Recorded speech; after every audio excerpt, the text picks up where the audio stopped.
Bakal calon presiden dari Koalisi Perubahan, Anies Baswedan, mengajak orang-orang untuk tidak berdiam diri melihat penderitaan yang menimpa Palestina. Dia menyerukan segenap jiwa raga menolak menjadi penonton atas penjajahan Israel terhadap warga Palestina. Segenap jiwa raga kita, segenap jiwa kita menolak untuk menjadi penonton di tragedi ini, ujar Anies saat ikut aksi bela Palestina di Monumen Nasional Jakarta, Minggu 5 November 2023. Kita menyerukan kepada dunia untuk tegakkan keadilan, tuturnya. Selain itu, Anies mendesak supaya blokade di Gaza dibuka agar bantuan bisa masuk. Tak lupa, ia menuntut Israel mempertanggungjawabkan perbuatannya. Menuntut gencatan senjata dan menuntut tanggung jawab mereka, tuturnya. Adapun aksi tersebut diinisiasi oleh kumpulan aliansi masyarakat termasuk Majelis Ulama Indonesia.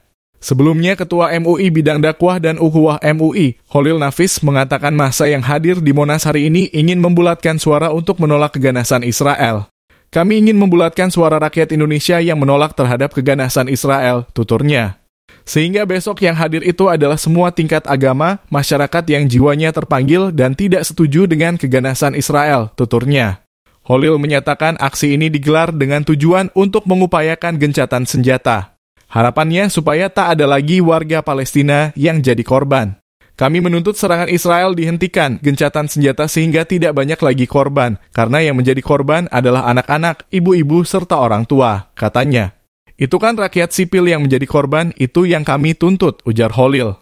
Diketahui aksi akbar bertajuk Aliansi Rakyat Indonesia Bela Palestina ini berlangsung sejak pukul 06.00 hingga 10.00 waktu Indonesia Barat.